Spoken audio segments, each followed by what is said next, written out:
gambar di hari yang pertama ini. Kemudian anak-anak harus baris dulu di depan kelas. Anak-anak dibariskan di depan kelas, kemudian masuk satu persatu, masuk ke dalam kelas itu ya, satu persatu dengan memberi salam kepada Bapak Ibu guru. Perlu kami sampaikan bahwa nanti Bapak Ibu pengawas akan dibantu satu orang dari PPL. Nah, karena mahasiswa PPL ini kan belajar gitu di sini ya. Jadi jenengan nanti diasisteni gitu ya. Jadi ada asistennya. Jadi ada asistennya nanti di kelas. Secara pos atau juknis untuk AM itu adalah satu ruang satu pengawas. Tapi ini ada asistennya khusus, itu berarti istimewa dengan ini. Nah kemudian untuk tas, nanti tas anak-anak kita sediakan meja di depan kelas, bukan di luar. Nanti kalau di luar nanti takutnya ada apa-apa hilang, nanti malah ini bingung. Nanti kita sediakan meja di depan kelas untuk meletakkan tas. Jadi anak-anak di mejanya, di bangkunya tidak ada tas lagi, hanya tersedia HP, misalkan kalau ada cas yang monggo casnya ditaruh. Kemudian untuk selain yang eksak menghitung, kita tidak sediakan buram. Yang buram nanti kita sediakan pada saat ujian matematika sama IPA. Kemudian Bapak Ibu, nanti karena ini adalah hari pertama, mohon untuk membacakan tata tertib ujian di hari yang pertama ini.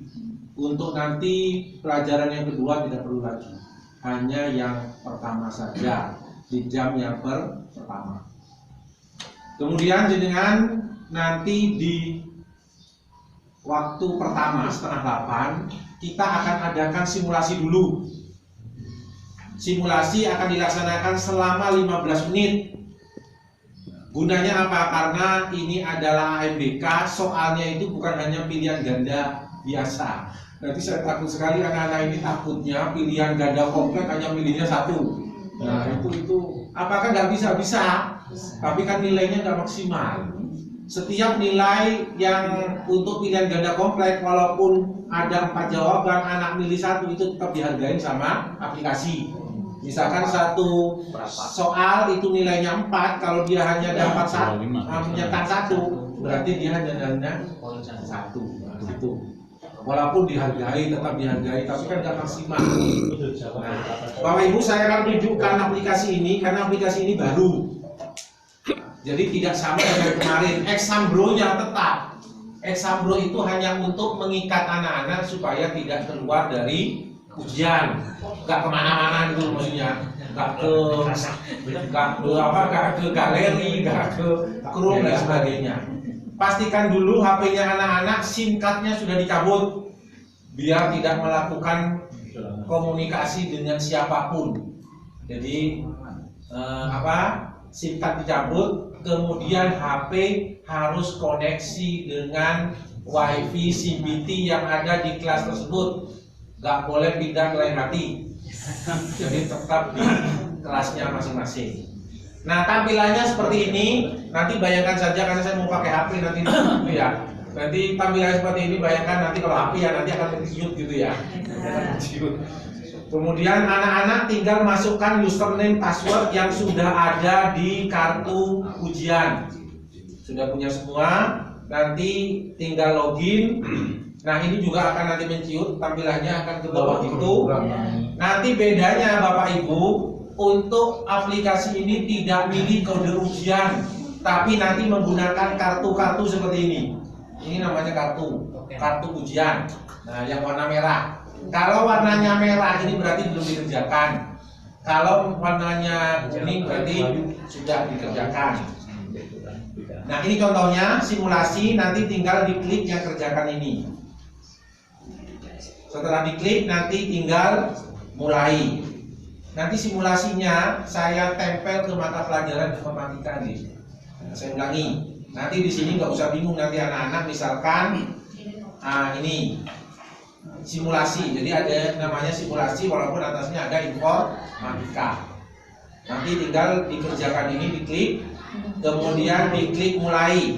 Waktunya di sini adalah 15 menit. Simulasi waktunya 15 menit, berarti misalkan setengah 8, berarti nanti jam 7.45 akan otomatis berakhir dengan sendirinya. Jadi setelah itu bisa mengerjakan soal ujiannya. Gitu. Nah, saya tunjukkan dulu untuk ini, untuk simulasinya. Mohon ini diterangkan ke anak-anak satu persatu. Yang pertama, kalau bentuknya seperti ini, bentuknya ABCD, bulat-bulat seperti ini, berarti ini soal pilihan ganda biasa. Nanti jawabannya ya tinggal diklik saja seperti biasa. Kemudian soal berikutnya, nah kalau seperti ini sudah biasa juga nih, ABCD, tidak ada masalah. Nah, yang seperti ini. Nah, karena nanti di soalnya Bapak Ibu penyusun soal itu ada yang memberi seperti ini, pilihlah 4 jawaban. Ini kan jelas ya. Tapi ada yang nggak memberi. Nah, itu yang nggak jelas. Artinya kalau nggak jelas, nah anak-anak harus memilih jawabannya, ya harus yang paling benar itu. Bedanya apa? Di sini tidak ada ABCD-nya. Bentuknya adalah kotak, ini bentuknya kotak kelihatan ya. Nah, kalau seperti ini namanya pilihan ganda kompleks. Anak-anak menjawabnya boleh 1 dan boleh lebih. Nah, saya katakan lagi, boleh 1 dan boleh lebih. Boleh semua. Boleh semua kalau bisa. Tapi tentunya nggak bisa. Karena sudah diproteksi sama aplikasinya. Sesuai dengan kunci dari Bapak Ibu. Kalau Bapak Ibu guru memberi kunci 3 pilihan, maka anak-anak akan bisa mengeklik maksimal 3, nggak akan bisa lebih. Oke, jadi ini bedanya itu ya. Jadi bentuknya kotak. Kemudian kita lanjutkan. Kalau seperti ini benar salah, bentuknya kotak, anak-anak hanya bisa pilih 1, nggak akan bisa ngeklik benar sama salah sekaligus, nggak bisa. Misalkan ini juga ada setuju tidak setuju juga hanya 1. Nah, ini seperti ini Bapak Ibu. Ini adalah soal menjodohkan. Nanti akan ada agak kesulitan nanti anak-anak kalau di HP. Karena ini kan memanjang ya kabelnya ya. Nanti anak-anak kalau memanjang, tolong HP-nya ada setting apa namanya? Otomatis apa itu? Rotasi. Otomatis rotasinya tolong diaktifkan. Jadi nanti anak-anak diminta otomatis rotasinya diaktifkan. Misalkan ada bentuk seperti ini, HP-nya tinggal dimiringkan biar kabelnya memanjang ke kanan. Seperti itu, nggih. Nanti anak-anak tolong ini disampaikan pada saat simulasi. Kalau bentuknya kotak seperti ini kan bentuknya kotak juga. Maka pilihlah lebih dari 1 atau lebih. Jadi kalau bentuknya kotak seperti ini, menjodohkannya berarti memilih 1 atau lebih. Beda lagi, misalkan bentuknya seperti ini. Kalau seperti ini ada baris 3 di kanan, kiri juga sama. Ini anak-anak tinggal klik sebelah kiri, terus dipasangkan ke sebelah kanan. Nanti di HP-nya seperti itu. Diklik, pasangkan, klik, pasangkan. Ini soal menjodohkan. Saya lanjutkan. Jika ada bentuk tabel tapi isinya bulat-bulat seperti ini, maka dalam 1 baris itu hanya boleh 1 saja. Tengerannya baris gitu, tengerannya baris. Jadi dalam 1 baris hanya boleh pilih 1. Kalau yang tadi, yang sebelumnya, yang kotak-kotak itu, nah maka dalam 1 baris boleh milih dari 1 atau lebih. Bedanya seperti itu. Kemudian saya lanjutkan. Yang terakhir, untuk soal isian singkat seperti ini, maka jawabannya harus diketik di bawahnya itu. Di situ ada kotak jawaban. Silakan diketik. Nah, tidak perlu nakut-nakuti anak-anak, artinya harus persis dengan kuncinya, nggak perlu. Karena nanti ini akan dikoreksi sama penyusun soal, nggak usah khawatir. Misalkan meleset sedikit gitu ya, nanti insya Allah dimaafkan sama yang koreksi. Misalkan tulisannya kuncinya matahari, tapi sama anak-anak spasi hari gitu ya, itu insya Allah dimaafkan. Nanti itu, jadi nggak perlu harus sesuai ya, harus apa? Hurufnya kecil semua, nggak perlu. Jadi silakan anak-anak tinggal menuliskan jawabannya apa. Misalkan anak-anak mau nulis ketik panjang juga tidak apa-apa. Nanti ya tergantung nanti pengoreksinya, memberi nilainya dianggap betul apa enggak.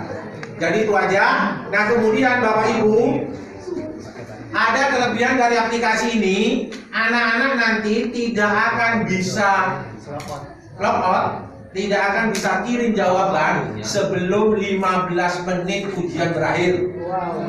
Misalkan ujiannya jam 10 selesai, maka jam 10 kurang 15 baru anak-anak boleh mengirim ujian. Seperti ini contohnya. Di sini ada jamnya. Ini jam logout. Tombol logout tidak akan bisa keluar, gitu kan ya, sebelum anak-anak sesuai dengan jamnya itu. Harus ditunggu sampai jamnya selesai. Jadi seperti itu. Nah ini melatih anak-anak tertib. Karena kemarin ada yang hanya 10 menit sudah logout gitu kan. Pinter itu.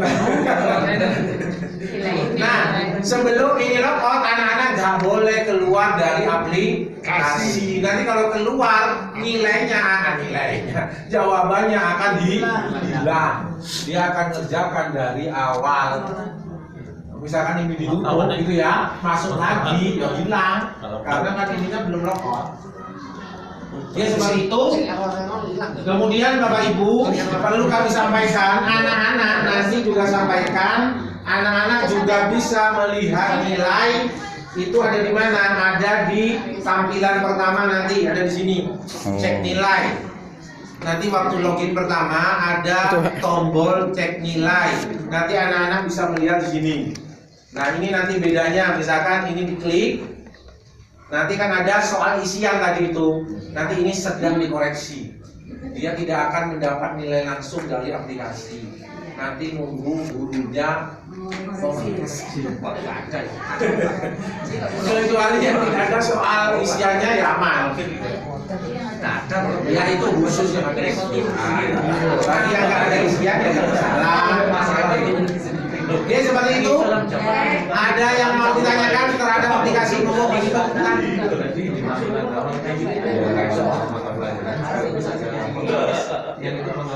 Nggak ada, nanti saya kosongin. Pengawasnya kosong, nggak ada isinya. Kalau misalnya pas antisipasi kalau sinyalnya turun gitu hilang jawabannya. Nggak apa-apa, asalkan sambungkan lagi. Insya Allah stabil karena satu kelas hanya 20 anak. Amin. Oke Pak Ali. Apa? Itu apa namanya ketika anak-anak waktu mengerjakannya kan biasanya kan berhenti lama. Apakah itu pengaruh pada mengerjakan lagi, balik lagi apa bisa diteruskan? Misalkan anak-anak mikir terlalu lama terus bisa enggak ya, tetap ya. Yang kedua, asalkan jangan keluar dari eksabulnya. Yang kedua gini Pak Nur, kalau kita sepakati awal dengan doa, terakhir anak-anak juga harus berdoa biar bareng semuanya. Terus kemudian gini, ini kan pakai kelasnya anak-anak. Biasanya kelas-kelas yang lain itu setelah dipakai ujian itu protes karena ruangannya itu kotor. Oleh karena itu, ya karena pertama itu nanti piket itu bisa dibentuk, diantisipasi. Oke, terima kasih Pak Nur. Terima kasih. Yang pertama tentang doa. Terima kasih Pak Zen. Nanti Bapak Ibu di jam pertama, di pelajaran pertama nanti diawali dengan doa sebelum membaca tata tertib. Nanti sebelum pulang di jam pelajaran terakhir itu harus ditutup juga dengan doa. Terima kasih Pak Zen. Monggo Pak Pit yang masalah piket. Untuk piket sudah dihandle sama Cak Sukir dan kawan-kawan. Oh ya. Oke. Berarti anak-anak hanya fokus untuk ujian.